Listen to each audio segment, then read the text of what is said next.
오늘은 10번째 이론실기 80문제 풀이 해보겠습니다.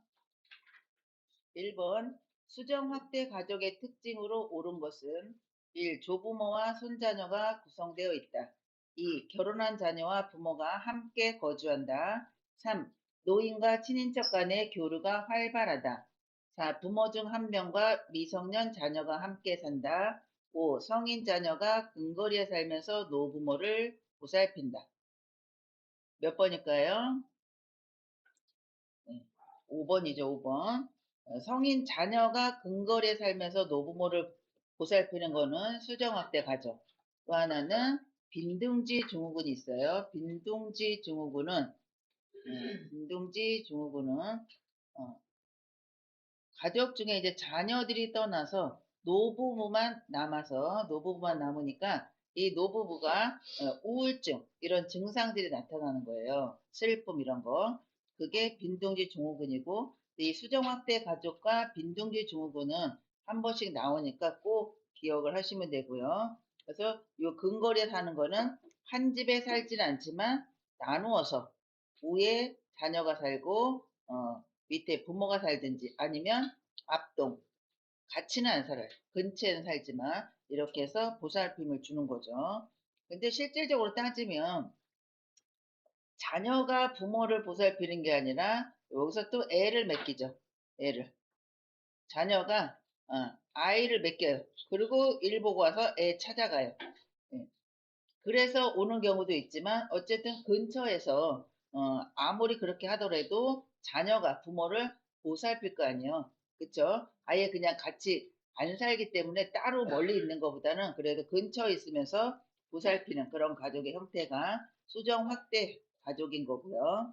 2번 노년기의 심리적 특성으로 옳은 것은 1. 외향성이 나타난다. 2. 의존성이 증가한다. 3. 의사결정이 빠르다. 4. 친근한 사물에 대한 애착이 사라진다. 5. 일을 처리할 때 새로운 방식을 선호한다.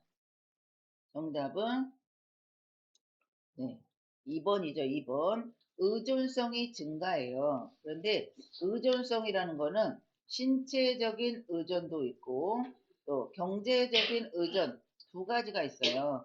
근데 이 신체적인 거는 몸이 점점 불편해지잖아요. 나이가 들면. 신체적인 의존이 높고 경제적인 거는 또 자녀들한테 돈을 다 줄 거 아니야. 정년퇴직해서 주고 애 키울 때 돈 들어가고 또 대학까지 다 보내고 나면 이제 직장 다닌다고 또 집어넣어 주고 결혼하면 또 해주잖아요. 그러니까 이것저것 다 해주고 나니까 노인 부모들이 돈이 없어요. 그래서 우리나라가 노인 빈곤율 1위예요. 전 세계적으로.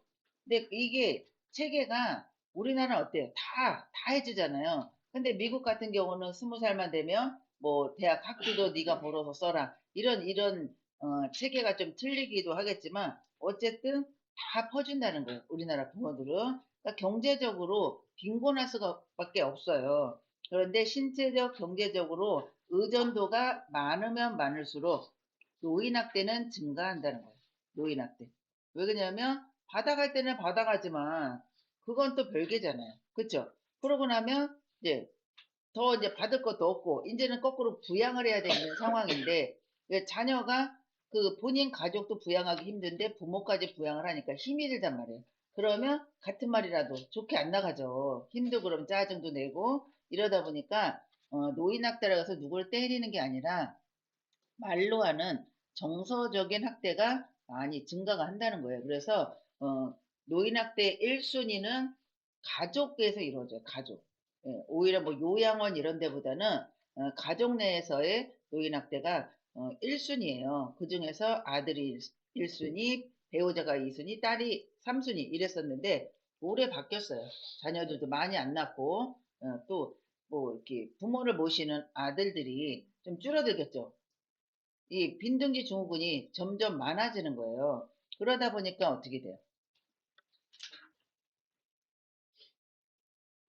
거꾸로 이제 배우자랑 있는 횟수가 이게 더 많아지는 거죠. 배우자랑 있는 게. 그러니까 아들이 1순위에서 빠지고 배우자가 1순위, 아들이 2순위, 딸은 3순위. 딸은 여전히 출가 외인이기 때문에 있으면 딸이 1순위 될 것 같아요. 제 생각에는 딸이 왜, 딸이 또 할 말 다 하고 막 이러잖아요. 그래서 딸이 1순위 될 뻔했는데 출가 외인으로 많이 빠져나가니까 아들에서 배우자가 지금 1순위가 됐다는 얘기예요. 외양성은 감소예요. 노년기에는 외양성 감소. 왜 그러냐면 직장을 이제 퇴사를 하게 되잖아요. 감소. 예. 그리고 이제 직장이 없어지니까 이제 힘이 없는 거예요. 가장으로서의 역할이 상실이 되고 또 엄마는 엄마로서의 역할이 상실이 되는 거예요. 왜냐면 자녀들이 다 크고 나면 뭐 대학 간다고 지방 가고 또 뭐 결혼하고 뭐 이러다 보면 엄마가 보살펴줬던 이 테두리 안에서 다 빠져나가요. 그러고 나니까 직장을 다니면서 자식을 돌보고 이러던 엄마들은 좀 덜해요. 그런데 오로지 남편 뒷바라지, 뭐 자녀 뒷바라지 이렇게 했던 사람들은 갑자기 일이 없어지는 거예요. 그러다 보면 어떻게 돼요?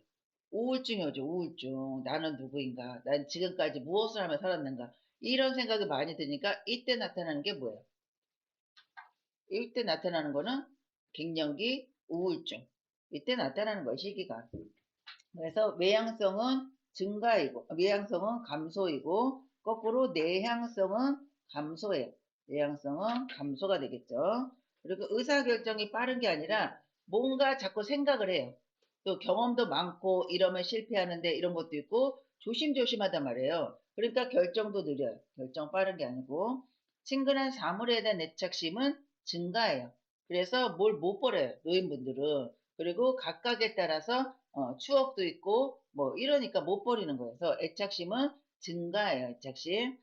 그래서 예를 들어서 요양원에 이제 시험 문제 요양원에 어르신이 입소를 하는데 가장 뭐 좋아하는 물건을 가지고 오세요라고 하면 본인이 뭐 가족 사진을 갖고 올 수 있고 어떤 물건을 가져올 수도 있어요. 이거는 뭐 때문에 그러냐라고 물어보면 친근한 사물에 대한 애착심이다라는 게 답이에요.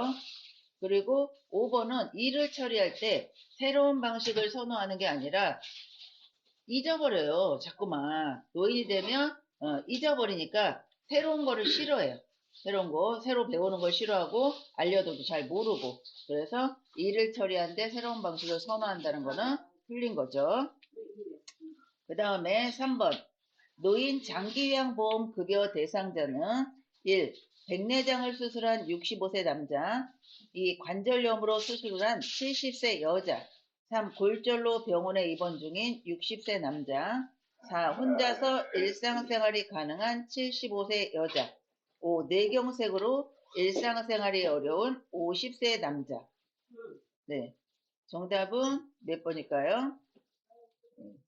5번, 요번. 노인 장기요양보험의 급여 대상자는 65세 이상의 노인이거나 65세 미만의 노인성 질환을 가진 이런 사람들이 장기요양보험 대상자예요. 일단 나이상으로는. 그러면 65세 노인 되고 65세 미만 노인성 질환. 그러면 나이상으로 봐서는 다 되는 거죠. 그런데 65세는 해주겠지만 그래도 노인성 질환은 갖고 있어야지 해준다. 이게 장기 요양보험이 노인 장기 요양보험이잖아요. 그냥 장기 요양보험이 아니라 노인 장기 요양보험이에요. 그래서 노인을 위해서 만들어진 보험이기 때문에 65세 미만자는 그래도 노인성 질환은 가지고 있으면 해주겠다. 그런데 65세 이상의 노인이든 65세 미만의 노인성 질환을 가진 사람이든 조건이 있어요. 조건. 뭐가 있냐면 일상생활이 좀 잘 안 돼야 되는 거예요. 일상생활에 문제가 있어야 되는 사람 중에서 해주겠다.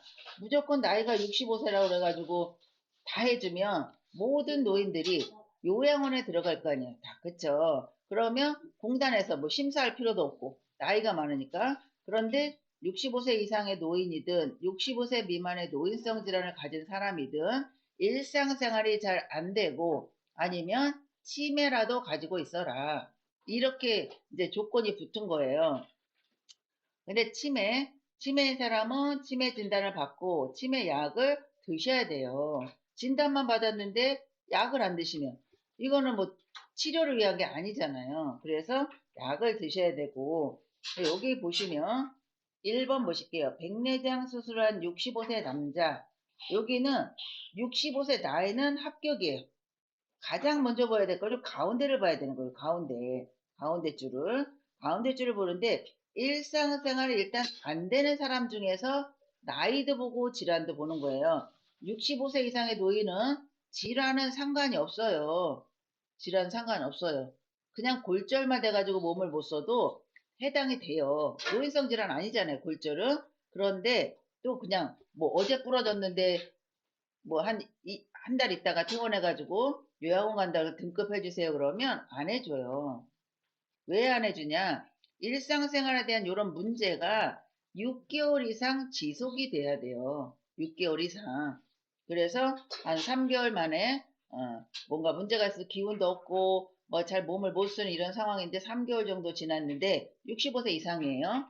그런데 공단에 신청을 하려면 거기에 이제 쓸 거 아니에요. 이유를 뭐 3개월 전부터 뭐 이런 상황이다라고 쓰면 공단에서는 네, 3개월 뒤에 신청해 주세요. 라고 한단 말이에요. 왜? 요 6개월이 안 됐기 때문에. 그래서 6개월이 지난 상태이고 일상생활도 잘 안 되는데 65세가 넘었다. 그러면 신청하면 등급이 나와요. 근데 여기 1번에는 65세 남자, 나이는 합격을 했어요. 그런데 여기 그냥 수술했다고만 그랬지 일상생활에 대한 이야기가 없어요. 그래서 여기서 끝났어요. 안 돼요.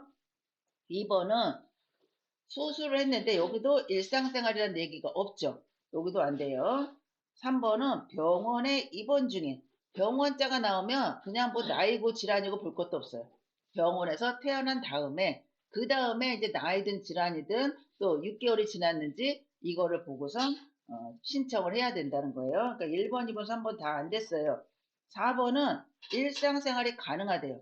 그러니까 볼 것도 없는 거예요.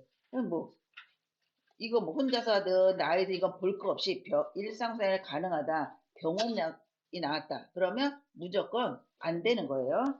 5번은 일상생활이 어려워요. 일단 합격이죠. 근데 나이를 보니까 65세가 안 넘었어요. 그럼 일단 세모. 뭘 봐야 되냐? 이때는 노인성 질환인지 질병으로 가야 되는 거예요. 갔더니 뇌경색이에요. 뇌경색은 뇌혈관이 막혀서 생긴 게 뇌경색이에요. 근데 뇌경색은 노인성 질환으로 들어간다는 거죠. 근데 뇌경색을 우리가 뭐라 그런다? 뇌졸중이라고 그래요. 뇌졸중. 그래서 이 뇌졸중에는 뇌경색이 있고 또 뭐가 있어요? 뇌출혈이 있죠. 뇌출혈. 뇌경색은 뇌혈관이 막힌 게 뇌경색이고 뇌출혈은 뇌에 있는 거기에 출혈이 생겨 뇌혈관에 출혈이 생겨가지고 뇌를 싸고 있는 막이 아니라 뇌 자체에 거기에 있는 혈관이 터져가지고 출혈이 생긴 걸 뇌출혈이라고 그래요. 그래서 이 두 개를 합쳐서 뇌졸중이라고 그래요. 그래서 여기에 뇌경색 대신에 뇌졸중으로 일상생활이 어려운 50세 남자 이러면 맞는 거예요. 이게 그런 식으로 요 대상자를 찾으시면 되고 65세 이상 노인인지 65세 미만이라면 노인성 질환을 갖고 있는지 이것만 보시면 이 문제는 나오면 고마운 거죠. 그냥 이것저것 뭐 순서 찾으면서 한 문제 갠신히 맞히는 것보다는 이렇게 딱 나오는 거 그냥 가볍게 한 문제 맞히는 게 훨씬 더 편안하죠. 그죠? 심적으로도. 4번 보실게요. 노인 장기요양 인정 절차에 관한 설명으로 옳은 것은 1. 지방자치단체에 장기요양 인정을 신청한다. 2. 신청자가 동의하면 사회복지 전담 공무원이 대신 신청할 수 있다. 3. 장기요양 인정 방문조사는 등급판정위원회에서 실시한다. 4. 국민건강보험공단의 방문조사원이 장기요양 등급을 1차로 판정한다. 5. 보건복지부는 1차 장기요양 등급 판정 결과를 심의하여 최종 판정한다. 정답은 몇 번이에요? 몇 번? 2번이죠, 2번. 자, 보실게요. 장기요양 인정을 신청하는 거는 어디에다 신청을 한다? 지방자치단체가 아니고 건강보험공단이에요. 건강보험공단에 등급을 우리 어머니 거를 등급을 좀 신청을 합니다. 라고 건강보험공단에다가 이 신청서를 작성을 해가지고 요거를 팩스로 보내도 되고 아니면 직접 찾아가도 돼요. 예, 그런데 요 신청을 공단에다 하면 공단에서는 뭐를 해줘요? 등급을 내줘야 되겠죠. 그쵸? 등급을 판정을 하는 거는 건강보험공단에서 하는 일이 뭐냐, 업무가 뭐냐 그러면 등급 판정이에요. 그런데 여기 선생님들이 등급 판정에서 이제 헷갈려 하는 게 이 최종 판정하고 헷갈려요. 최종 판정. 그냥 공단에다가 등급을 받기 위해서 하는 건 등급 판정은 공단에서 하는 일이지만 그 안에서 이제 이 등급이 나오기까지 과정이 있잖아요. 그쵸? 그래서 등급을 신청을 하면 공단에서는 방문 조사를 내보내요. 방문 조사. 그러면 방문 조사원이 90개의 항목을 체크를 해요. 종이를 갖고 나와서 어르신하고 면담을 하고 또 이제 뭐 제가든지 뭐 요양원이든지 거기 이제 관계자나 이런 사람하고 이 어르신 상태는 어떤가요? 또 물어봐요. 그리고 어르신한테는 질문도 해보고 몸도 움직여보고 이렇게 해서 90개 항목을 체크를 해서 공단으로 다시 들어가요. 이대로 퇴근하는 게 아니라 공단으로 가서 이 조사를 해온 요 내용을 갖다 컴퓨터에 입력을 할 거 아니에요. 그때 나오는 게 1차 판정이에요. 1차적으로 점수가 나와요. 왜 그러냐면 종이에다 체크를 하면 이게 점수가 계산이 안 되잖아요. 근데 컴퓨터에다가 뭐 된다 안 된다 뭐 이런 거를 입력을 하면 밑에 점수가 짠 하고 나오겠죠. 그러니까 1차적으로 판정을 했더니 한 사람은 95점이 나왔고 또 한 사람은 43점이 나왔어요. 그래서 이 1차 판정은 다른 말로 조사를 한 결과, 조사한 결과잖아요. 90개 항목을 넣은 거니까. 조사 결과서라고 해요. 그 조사 결과서. 네, 그리고 시험에 또 뭐가 나오냐면, 그럼 1차 판정은 누가 하냐? 누가 해요? 공단에서 하는 거죠. 공단 컴퓨터로 했잖아요. 그쵸? 그래서 1차 판정을 누가 하냐 그러면 공단에서 하는 거예요. 1차적으로 판단을 했지만 이대로 해서 95점, 43점, 95점은 1등급이에요. 43점은 인지지원 등급이에요. 인지지원 등급. 이렇게 해서 공단에서 1차적으로 판정을 했는데 요거를 해서 보호자한테 이렇게 주는 게 아니라 등급판정위원회 등급판정위원회에다가 이 1차 판정 조사 결과서랑 또 이때 점수 나온 걸 보고 보호자한테 의사소견서를 몇 월 며칠까지는 꼭 제출하세요라고 얘기를 해서 그 자료를 다 받아가지고 모든 자료를 등급판정위원회에다 주는 거예요. 왜 주냐면 이 등급판정위원회는 공단 직원이 아니에요. 공단 직원이면 그냥 1차 판정한 걸로 그냥 끝내버리죠. 공단 직원이 아니고 외부 인사예요. 의사를 포함한 15명으로 이루어진 외부 인사가 한 달에 2번 이 평가회가 열리는 거예요. 그래서 거기서 공단에서 준 자료를 가지고 뭐를 한다? 최종 판정을 하는 거예요. 근데 최종 판정을 했어요. 근데 공단의 등급판정위원회에서는 점수를 더 올릴 수도 있고 내릴 수도 있어요.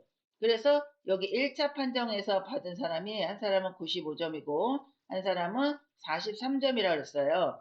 근데 등급판정위원회에서 서류를 다 심사를 하다 보니까 이 1번 1등급인 사람은 뭐 더하고 빼고 할 것도 없이 누가 봐도 1등급이다. 그럼 그냥 뭐 95점을 96점으로 뭐 올릴 필요도 없어요. 그냥 95점으로 최종 판정을 했어요. 이 사람은 43점 받은 사람은 뭐 이렇게 좀 보니까 몇 점 더 올려도 될 것 같아요. 그래서 46점 이렇게 나온 거예요. 이게 최종 판정한 점수다라는 거예요. 그러면 1번 어르신은 그대로 1등급, 2번 어르신은 인지지원 등급에서 등급이 45점 이상이면 뭐예요? 5등급이 돼버린 거예요. 그러면 요 1, 2번의 어르신은 공단에서 1차 판정은 95, 43점에서 1등급 인지지원 등급이 나왔지만 등급판정위원회에서 최종적으로 판정하는 거는 1번 환자 1등급, 2번 인지지원 등급에서 5등급으로 바뀌어버린 거예요. 그래서 이 최종 판정한 거를 누구한테 준다? 공단에다 주는 거예요. 공단에서 받았잖아요. 그럼 공단에다 이거를 다시 주면 공단에서는 등급을 판정. 최종 판정은 등급판정위원회고 최종자가 나오면 그냥 공단에서는 등급을 판정한 지 결과가 나오면 장기요양 인정서도 만들고 또 개인별 장기요양 이용 계획서, 또 이 대상자가 복지용구를 사용할 수 있는지, 사용을 하면 어느 부분까지 사용할 수 있는지 이런 용지를 만들어 가지고 이거를 줘요. 누구한테? 대상자, 보호자한테 주든지 대상자한테 줘요. 그러면 그거를 가지고 요양원을 가든지 해야 되는데, 이 판정을 받아가지고 받았는데 나는 시설로 들어가야 되는데 재가가 나왔어요. 그럼 뭐를 해야 되냐? 이의 신청을 해야 돼요. 이의 신청. 90일 안에 신청을 해서 요거를 좀 등급을 재가해서 시설로 좀 바꿔주세요라고 하면 다시 또 판정위원회로 올라가요. 그래서 여기서 등급판정위원회에서 다시 판정 결과를 주면 공단에서 그 재가급여를 시설로 바꿔줘요. 그러면 그 시점부터는 요양원에 들어가면 보험 혜택이 되는 거고, 이게 다시 나오기 전에 재가인 상태로 요양을 들어가면 100% 본인 부담이에요. 그래서 변경 신청을 한 후에 입소를 하면 되는 거고요. 그래서 신청은 어디에다 한다고요? 건강보험공단에다 하는 거예요. 2번은 신청자가 동의하면 사회복지 전담 공무원이 대신해 줄 수 있다. 등급을 신청하는 거는 누가 한다? 본인이 하고요. 또 가족, 이해관계인, 또 한 명은 친인척. 요 사람들이 신청을 할 수가 있어요. 이 사람들은 신청을 하지만 직접 하는 거예요. 팩스를 보내든 직접 찾아가든 직접 가서 해야 돼요. 이 사람들은. 그런데 사회복지 전담 공무원한테 대신 신청해 달라고 할 수 있는 사람은 본인이나 가족밖에 안 돼요. 이해관계인이나 친인척은 본인들이 직접은 해줄 수 있지만 누구한테 이거 대신 좀 해주세요. 공무원한테 대신 좀 해주세요. 이거를 할 수 있는 자격이 안 된다는 거예요. 그래서 시험에 사회복지 전담 공무원한테 대신 신청해 달라고 할 수 있는 사람은 그러면 본인이나 가족이 답이에요. 이것도 시험 문제 들어가 있어요. 그래서 요거를 꼭 기억을 하시고, 방문조사는 어디에서 해요? 장기요양 인정 방문조사는, 이 방문조사는 어디에서 해요? 공단이에요, 공단. 공단에서 이 사람들을 내보내는 거예요. 방문조사를 해가지고 요거를 좀 체크를 해 오시오라고 방문조사를 공단에서 내보내는데, 방문조사를 할 수 있는 자격은 간호사나 사회복지사 자격을 가진 사람한테 소정의 교육을 시켜요, 공단에서. 아무나 내보낼 수는 없잖아요. 그래서 교육을 시켜서 이 사람들은 방문조사만 전담으로 나가는 거예요. 그래서 장기요양 인정 방문조사는 등급판정위에서 실시가 아니라 공단에서 실시를 한다. 이러면 맞겠죠. 4번은 국민건강보험공단의 방문조사원이 장기요양 등급을 1차로 판정한다. 누가 판정한다 그랬어요? 1차 판정은. 공단이잖아요. 공단 컴퓨터라 했잖아요. 공단에서 1차적으로 판단을 하는 거예요. 그래서 여기 국민건강보험공단의 방문조사가 아니라 국민건강보험공단에서 장기요양 등급을 1차로 판정한다. 이렇게 나오면 이게 답이 되겠죠. 5번은 1차 장기요양 등급 판정 결과를 심의할 최종 판정하는 거는 보건복지부가 아니라 등급판정위원회죠. 등급판정위원회 최종따가 나오면 어쨌든 등급판정위원회다라는 거예요. 시험에 최종 판정은 누가 하냐 그러면 따로 시험 문제가 나와 있어요. 이렇게 1, 2, 3, 4, 5에 맞냐 틀리냐가 아니라 장기요양 등급의 최종 판정은 누가 하냐, 이렇게 나오면 답은 등급판정위원회가 답이 된다라는 거예요.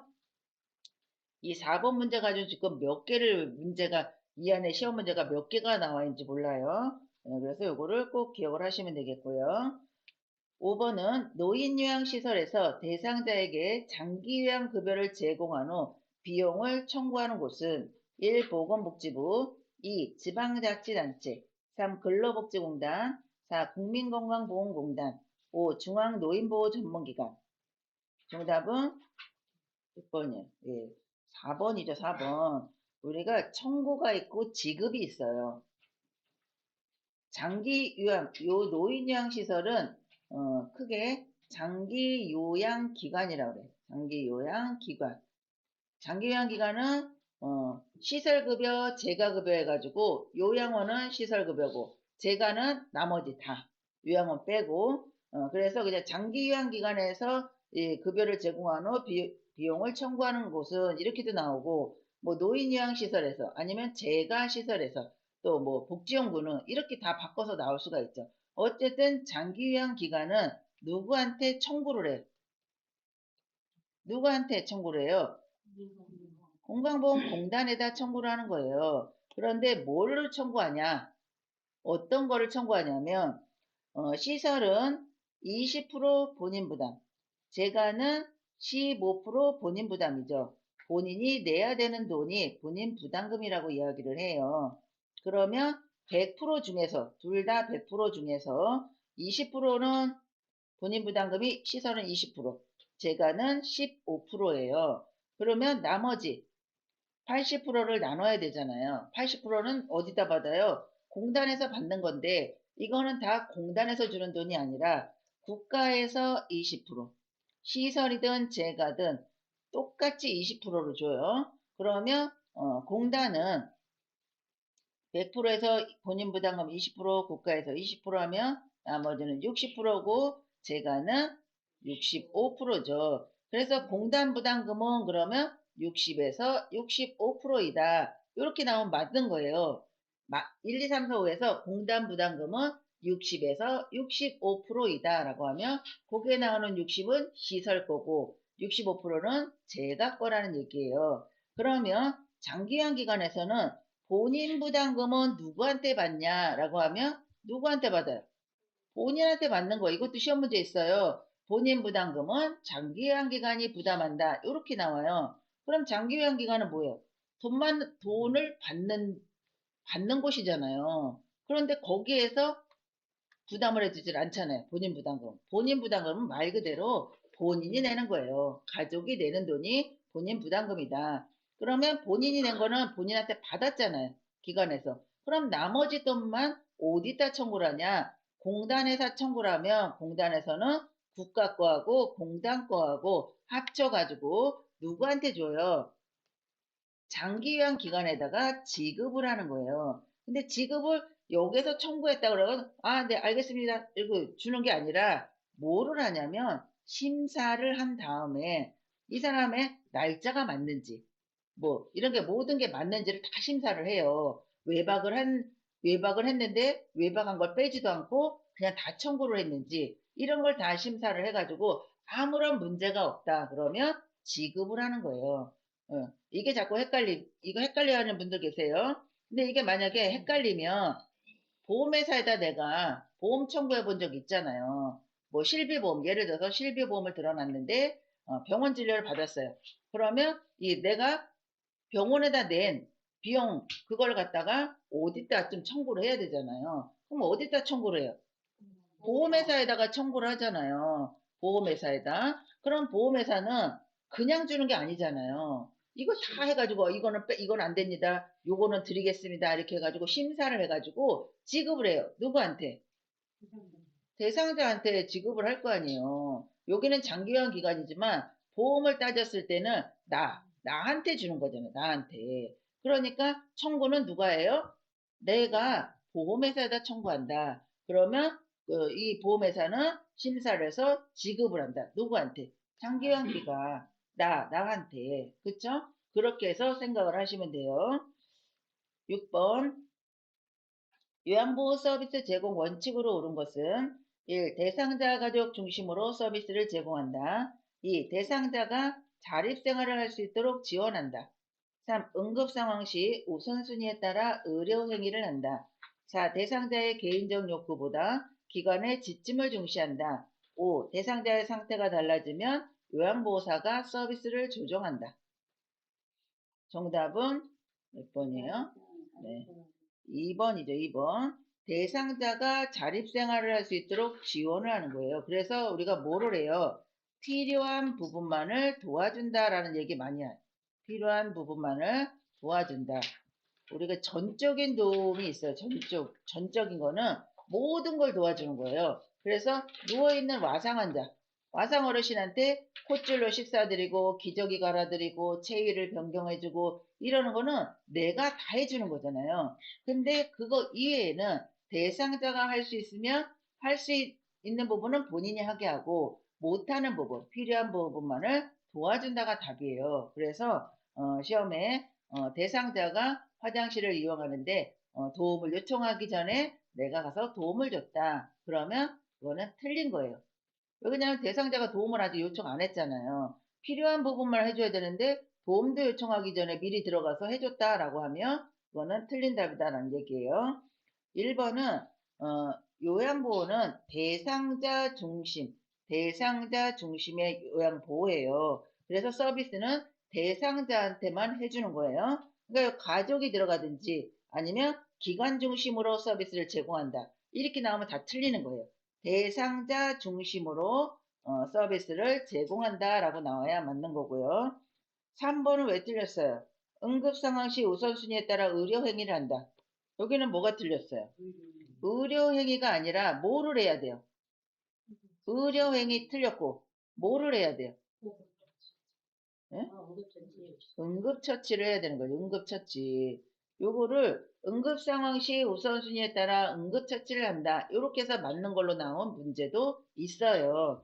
의료행위는 누가 해요? 의료인이 하는 거죠. 의료인. 우리는 의료인은 아니잖아요. 그쵸? 네, 그래서 의료행위라고 나오면 틀린 거고 응급처치를 한다는 거예요.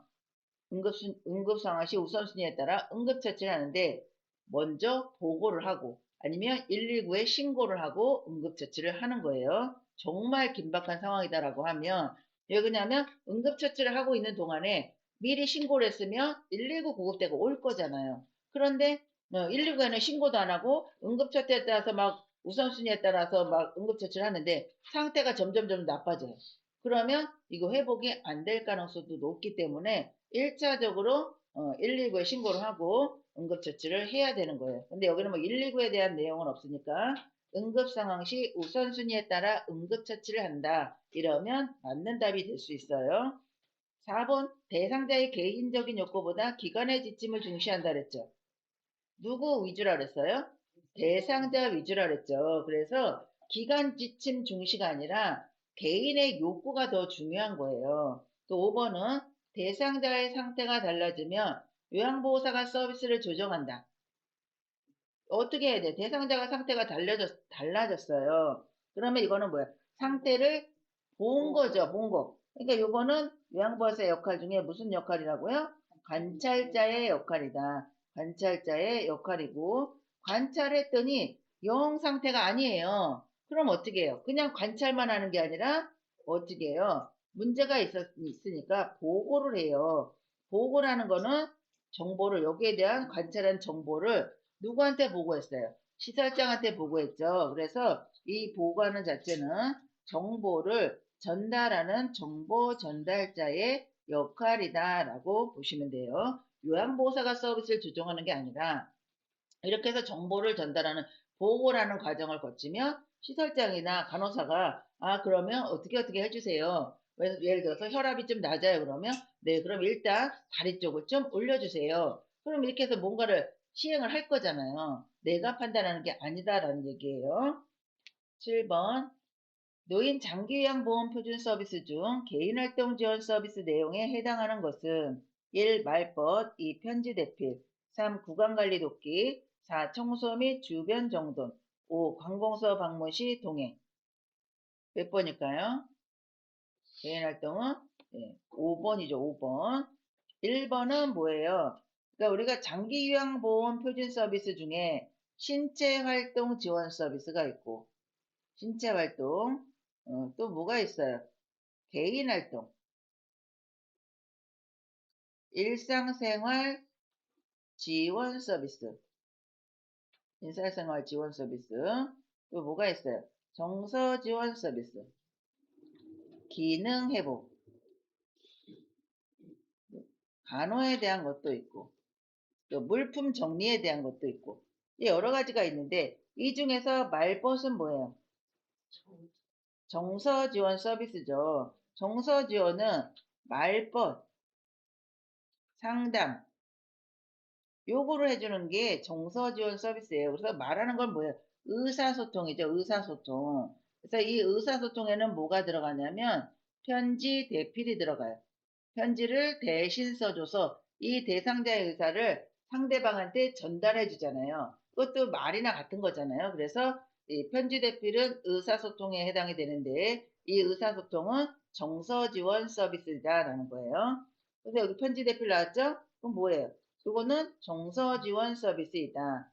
구강관리 돕기는 몸하고 관련돼 있는 거잖아요. 뭐 세수 도움, 목욕 도움, 뭐 이렇게 뭐 도움, 뭐 이런 도움자가 들어가거나 몸에 대해서 해당이 되는 거는 뭐예요? 신체 활동 지원 서비스이고 청소 및 주변 정도는 일상생활 지원 서비스예요. 취, 청, 세, 시청세. 취는 뭐예요? 취사. 청은 청소. 세는 세탁. 요거. 취사, 청소, 세탁을 해주는 거는 그냥 일상적인 생활이잖아요. 일상생활 지원 서비스예요. 그래서 청소 및 주변 정도는 일상생활이다. 관공서 방문 동행은 뭐예요? 개인 활동은 밖으로 나가는 거라고 생각하시면 돼요. 밖으로 나가는 거. 그러면 산책, 관공서 방문, 뭐 은행, 또 뭐 어디 가요? 뭐 물건을 사러 갈 수도 있고 어쨌든 밖에 나가서 하는데 이 밖으로 가는데 어르신하고 같이 가는 거는요 동행이에요. 동행 서비스 같이 가니까. 그런데 나 혼자만 가요. 관공서를 가는데 나 혼자만 갔어요. 그거는 뭐야? 업무 대행이에요. 개인활동 지원 서비스에서 업무 대행으로 들어가는 거예요. 이게 그래서 5번이 답이 되는 거고요. 8번 다음에서 시설 대상자가 침해받은 권리는 대상자의 휴대전화 사용을 제한한다. 사전 동의 없이 대상자의 사진을 촬영함. 1. 차별을 받지 않을 권리. 2. 신체 구속을 받지 않을 권리. 3. 충분한 정보를 제공받을 권리. 4. 사생활과 비밀 보장에 관한 권리. 5. 시설 정보에 대한 접근성을 보장받을 권리. 정답은 4번이죠. 사생활과 비밀 보장에 관한 권리. 요거 사진 찍는 건 뭐예요? 사진 찍는 거는 사생활 침해. 휴대전화 사용 제한하는 거는 비밀 보장에 대한 제한이에요. 그런데 이거를 따로따로 안 나오고 그냥 사생활과 비밀 보장에 관한 권리 이렇게 나와요. 그래서 요거는 시험에 좀 잘 나와요. 이 8번 같은 경우는 나시 할머니 방에 있는데 시설 구경한다면서 불쑥불쑥 들어와서 사진을 찍고 왔다. 그래서 기분이 별로 안 좋았다. 뭐 이렇게 나오면 뭐예요, 그거는? 사생활과 비밀 보장에 관한 권리예요. 그래서 우리 교재에 보면 예시가 나와 있어요. 나씨 할머니, 박씨 할아버지, 뭐 이런 식으로 예시가 나오면 성도 안 바꿔요. 그대로 나와요. 이렇게 네모칸으로 해가지고 그 예시를 그대로 나와요. 근데 뭐 나씨 할머니든 박씨 할머니든 뭔 상관이겠어요. 그쵸? 근데 굳이 성은 안 바꿔요. 그래서 교재에 있는 내용을 그대로 내주고 이게 뭐에 대한 권리가 침해가 된 거냐.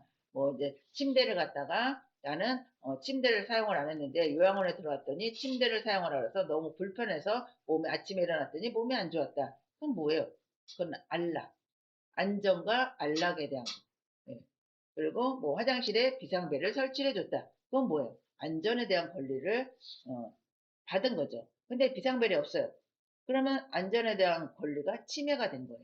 예. 그런 식으로 권리에 대해서 많이 나오니까 꼭 기억을 해주셔야 돼요. 9번 인지 기능을 상실한 노인을 고의적으로 가출하게 하는 학대 유형은 1. 유기, 2. 자기방임, 3. 정서적 학대, 4. 신체적 학대, 5. 경제적인 학대. 정답은 몇 번이에요? 네, 유기. 우리가 크게 방임하고 유기가 있어요. 근데 선생님들이 방임하고 유기가 헷갈려요. 그러니까 그냥 큰 거로 봤을 때 방임은 집 안에서 일어나는 거. 방치했다 이렇게 생각하면 돼요. 방임은 집 안, 유기는 집 밖에서 이루어지는 거. 그러니까 내버리는 거. 제주도에 가서 놀러 가자 그러고 가가지고는 자기네끼리만 오고 어르신 안 모시고 와요.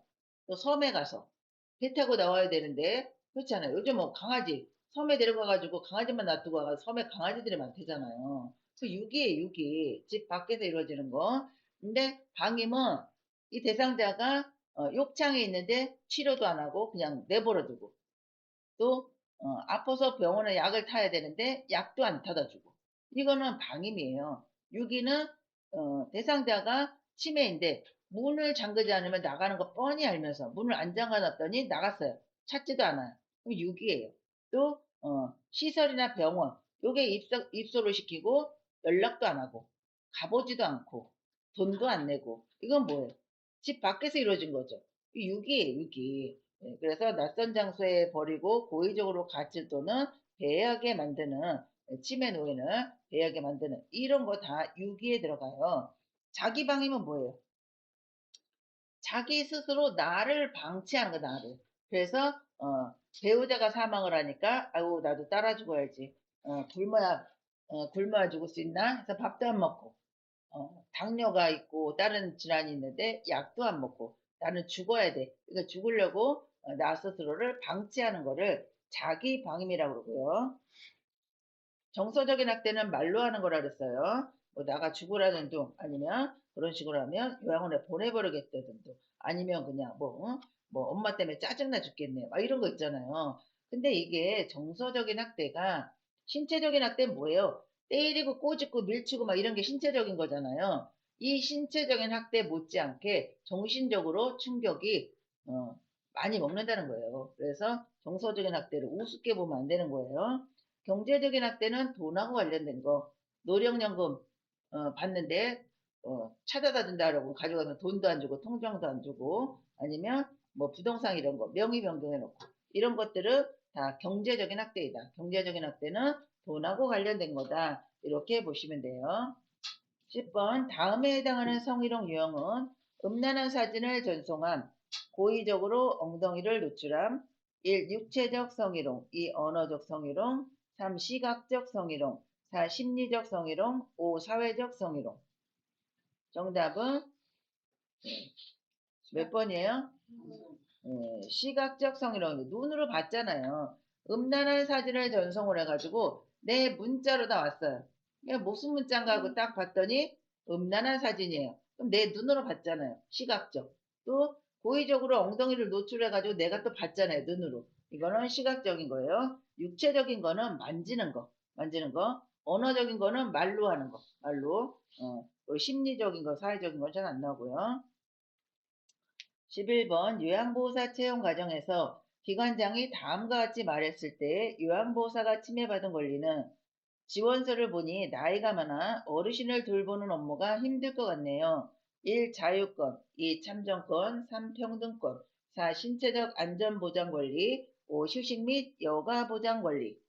정답은 몇 번이에요? 평등권이죠. 나이가 많든 적든 뭐 업무에 대한 것도 똑같이 줘야 되는 거지. 누구는 뭐 쉬운 일 주고 누구는 어려운 일 주고 또 나이가 많다 그래서 취업 안 시키고 그러면 애초에 부르지 말아야죠. 이력서에 나이가 써 있는데 모르고 부른 것도 아니잖아요. 그러니까 요거는 그런데도 요거 시험에 가끔씩 나와요. 평등권. 12번 대상자에게 서비스를 제공할 때 요양보호사가 지켜야 할 직업윤리 원칙은 1. 개인의 선호를 인정한다. 2. 대상자 수직적인 관계를 유지한다. 3. 학대 발견 시 가족에게 알리지 않는다. 4. 업무에 협조하지 않을 경우 서비스를 종결한다. 5. 종교에 상관없이 시설 내 종교 행사에 참석시킨다. 정답은 몇 번이에요? 1번이 1번. 개인의 선호를 인정해야 돼. 대상자 중심이라 그랬잖아요. 2번은 대상자와는 수직적인 관계가 아니고 무슨 관계라 그랬어요? 상호, 서로 대등한 관계이다. 상호 대등한 관계예요. 위아래가 아니에요. 근데 수직적인 관계가 아니라 그러니까 선생님들 뭐예요 그러면? 수평적인 관계예요. 요렇게 많이 대답을 해요. 수평이나 뭐 상호 대등한 거나 비슷하긴 한데 어떤 용어상으로는 상호 대등한 관계이다 이렇게 나오면 맞는 거고요. 그러면 부부 간의 관계는 무슨 관계예요? 부부 간에는 동반자의 관계이다. 동반자. 당신은 나의 동반자 이렇게 나오잖아요. 태진아 노래에 당신은 나의 동반자. 동반자의 관계이다. 그래서 이때는 같이 해야 돼요. 예를 들어서 설거지도 같이 하고 취미생활도 같이 하고 이렇게 이런 게 동반자의 관계이다라는 거예요. 이거 부부간의 관계도 잘 나와요. 근데 똑같이 부부간의 관계는 수직적인 관계를 유지한다. 이렇게 잘 나와요. 그러면 수평적인 게 아니라 동반자의 관계이다. 3번은 학대 발견 시 가족에게 알리는 게 아니라 신고를 해야죠. 신고. 어디에다 신고를 해요? 노인한테 노인보호 전문기관. 노인보호 전문기관에다 신고를 해요. 이거 잘 모르겠으면 경찰서에 해도 돼요. 경찰서에. 그래서 뭐 가족에게 얘기는 하지만 시설장한테 이야기한다. 어쨌든 알리지 않는다는 틀려요. 노인학대를 발견하면 우리는 신고를 해야 돼. 신고. 그래서 신고 의무자예요. 장기 요양 기관에서 일을 하는 사람